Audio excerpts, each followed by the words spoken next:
talk about a cognitive model of Southern speech, and otherwise retitled to hopefully the answer of Ron Butter's earlier question about what people actually focus on. We're here at the LAVIS conference discussing the South and Southern speech because there's something special about language in the South. There's a common perception by both linguists and non-linguists that the American South is home to a different linguistic situation. There are many ways of looking at Southern speech, and the vast majority of it is being covered at some point here this weekend.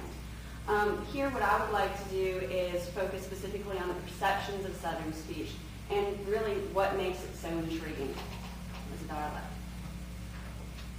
Now, I'd like to thank Dennis Preston for basically covering my entire introduction and background in his earlier talk, so we don't have to go into it too much here. But research in perceptual dialectology has investigated non-linguist views of variation in speech, and one of the strongest findings in this body of research is that the South consistently appears as the most salient dialect region. This has been found by looking at respondents' dialect maps, which we've already seen a couple of these. So here is one of Dennis's Michigan hand-drawn maps. You can see here, and here we see the Southern Hicks, a southern area very specifically pointed out.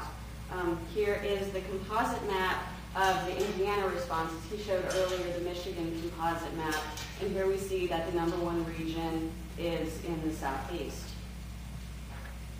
Here's a composite map of Oregon respondents from Hartley 2000.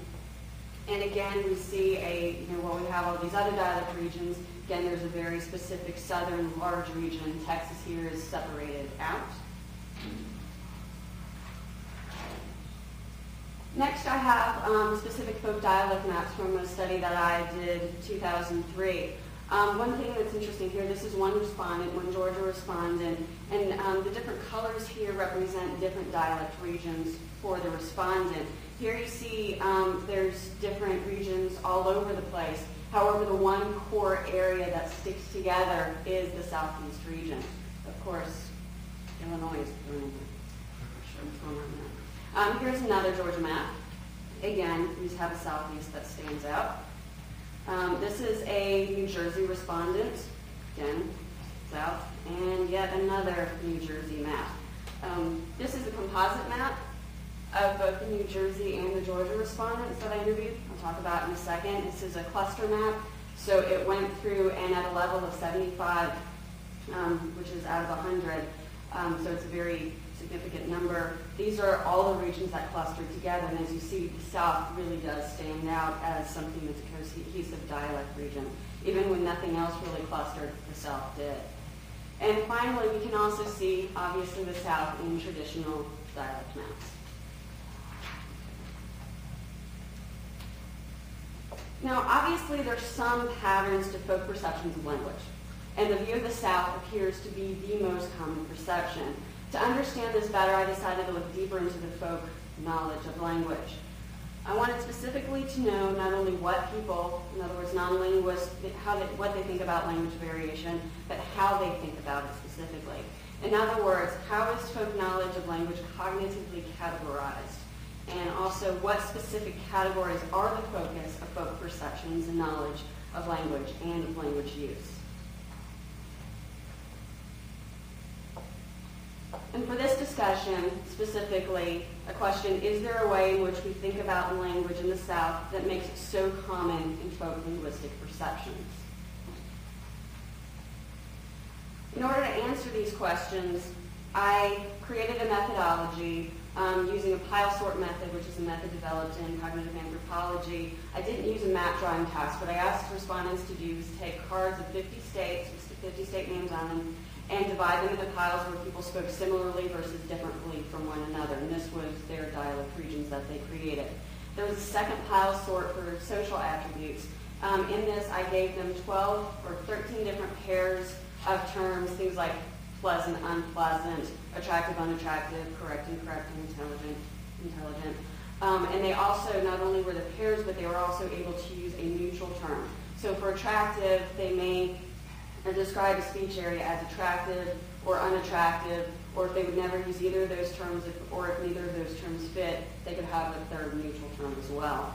I also had a short voice description task where I played 4 female voices and had people describe them using regional and social information. And then finally I had a short interview section to clarify responses. In this study I had 60 respondents, 30 from New Jersey and 30 from Georgia. They were from ages 18 to 70. Okay.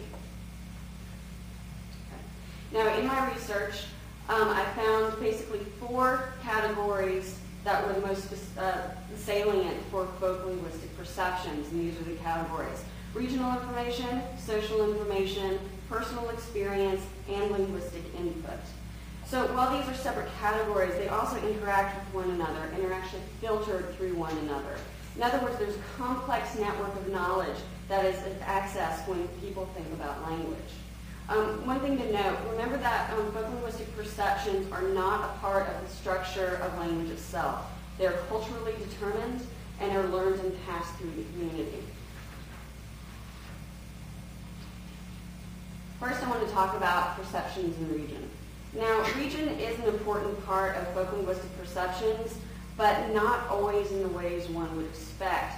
For example, in the maps up front coming from the pile sort regions, and a few I showed you earlier, I came up with non-continuous dialect regions. These were very, very common.